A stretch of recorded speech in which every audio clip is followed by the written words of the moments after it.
लगता है सत्ता का यही रूप है। शायद व्यक्तियों में सत्ता निहित नहीं है, सत्ता में व्यक्ति निहित है। व्यक्तियों को सत्ता के अनुरूप बदलाव लाना पड़ता है। जो लोग विपक्ष में होते हैं उस समय वो विरोध करते हैं, बातें करते हैं, चीज़ों को बदलाव लाने के लिए बड़ी बड़ी बातें की जाती हैं। लेकिन जब सत्ता में आ जाते हैं तो जो चल रहा है वही सबसे व्यवस्थित और ठीक होता है। राकेश जी, अगर ये कुछ छोटे मोटे मुद्दों की बात होती तो हम इसके साथ जी भी जाते जी। अगर ये तय करना होता कि भाई इस देश में बुलेट ट्रेन चलेगी जो 350 किलोमीटर पर आवर की स्पीड से चलेगी, या इलेक्ट्रिक ट्रेन चलेगी जो 150 पे ही चल जाए लेकिन पूरे देश में ढंग से चले, तो हम कहते चलो प्राथमिकताओं का ये एक संघर्ष है।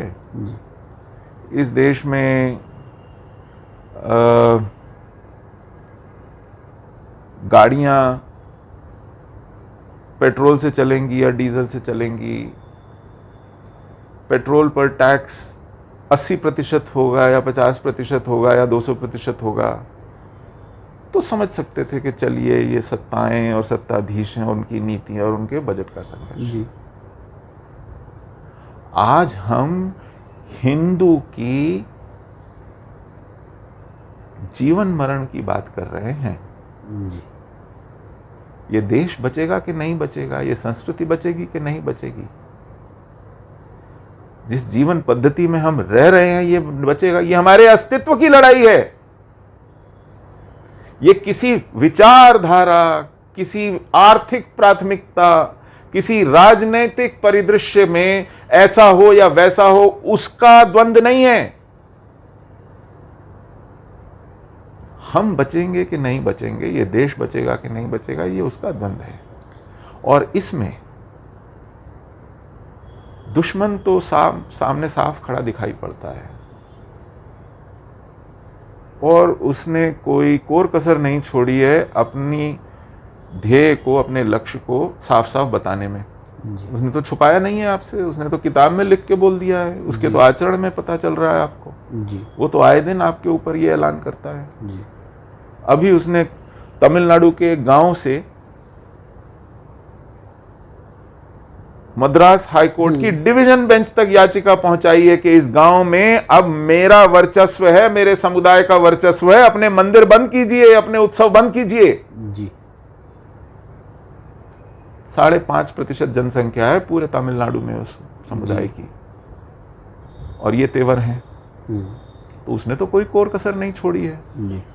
लेकिन मेरा जो मित्र है, मेरा जो हितैषी है, जो मुझे संगठित करने निकला था आज से 96 वर्ष पहले, वो तो मुझे साफ साफ कहता था कि इस देश की व्याधि क्या है, उसका उपचार क्या है। वो वैचारिक आंदोलन आज अगर मुझसे ये कहे कि भैया देखो ऐसा है, सत्ता का तो मिजाज ऐसा ही होता है जी। आपने जिस उम्मीद से हमें चुन के भेजा था वो जरा ज्यादा उम्मीद पाल ली आपने मुझसे जी।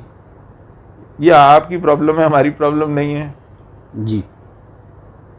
हमने आपका ठेका नहीं ले रखा।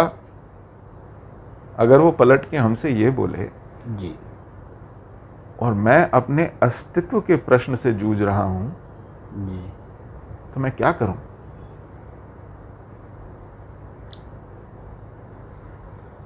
देवेंद्र स्वरूप जी की एक किताब पुस्तक है सभ्यताओं का संघर्ष,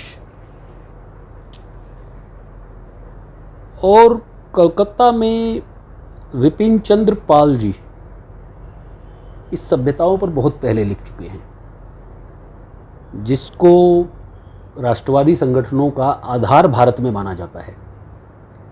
भारत में ही क्या, जो मैंने पढ़ा है, विश्व में सबसे पुराने दस्तावेज में वो है राष्ट्रवादी विचार की बात, जो विपिन चंद्र पाल जी का।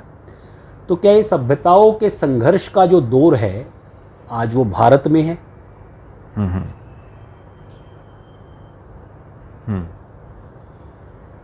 ये सरकारों की लड़ाई नहीं, क्या ये सभ्यताओं की लड़ाई है? ये तो साफ दिख रहा है। और आज से कोई 28 वर्ष पहले सैमुअल पी हंटिंगटन ने एक पेपर लिखा था, द क्लैश ऑफ सिविलाइजेशंस। बिल्कुल। उसमें तो उसने साफ साफ कहा था जी कि भविष्य हमें उसी ओर ले जा रहा है, जी और हम उसे होता देख भी रहे हैं। जी और ये केवल हमारा देश नहीं है, जी दुनिया भर के देश इससे जूझ रहे हैं। लेकिन आज का समसामयिक फ्रांस देखिए उससे कैसे जूझता है, जी आज का समसामयिक इजराइल देखिए उससे कैसे जूझता है, जी अन्य यूरोपीय देश देखिए कैसे प्रावधान करते हैं, अमेरिका जैसा देश क्या करता है। जी अमेरिका से ज्यादा बड़ी, और बड़ी तो खैर साइज में आप हैं, लेकिन ताकतवर डेमोक्रेसी आप नहीं हैं। जी अमेरिका ग्वांटानामो बे बनाता है। जी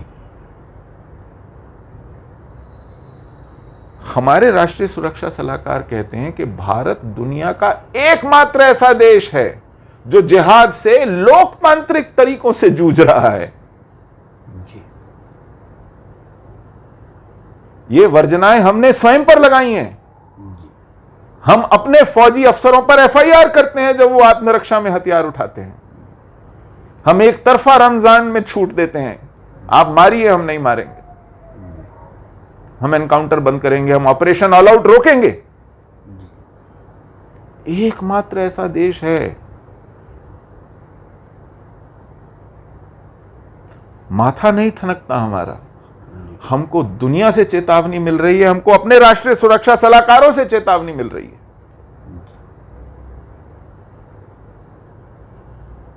और जो हमारे वैचारिक अधिष्ठान है, संगठन है, वो इन राजनीतिज्ञों के क्षुद्र स्वार्थों और कमजोरियों पर पर्दा डालते हुए कहते हैं कि ये एक नूतन प्रयोग है, ये एक नूतन प्रयोग है। ये शब्दावली मेरी नहीं है, ये जिनके मुखारविंद से ये पुष्प बरसे हैं, ये उनसे बिल्कुल अक्षरशः उठाई है कि नूतन प्रयोग है। नूतन क्या करें। धन्यवाद सुशील जी, आपने बहुत सार्थक चर्चा हमारे साथ की। हमारे दर्शकों को एक नई दिशा, नए तरीके से सोचने का एक तरीका, सब्जेक्ट नया है, कुछ लोगों के लिए नया हो सकता है। राष्ट्रवादी लोग इसको बहुत समय से सोच रहे हैं, समझ रहे हैं और विचार कर रहे हैं।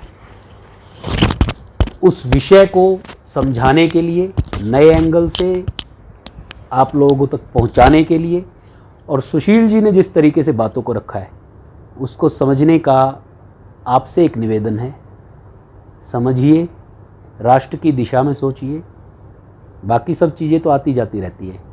इस राष्ट्र को, इस संस्कृति को बचाए रखने के लिए आपको और मुझे बार बार पैदा होना है, बार बार पैदा होना है। यही मेरा निवेदन है। जय हिंद, जय भारत।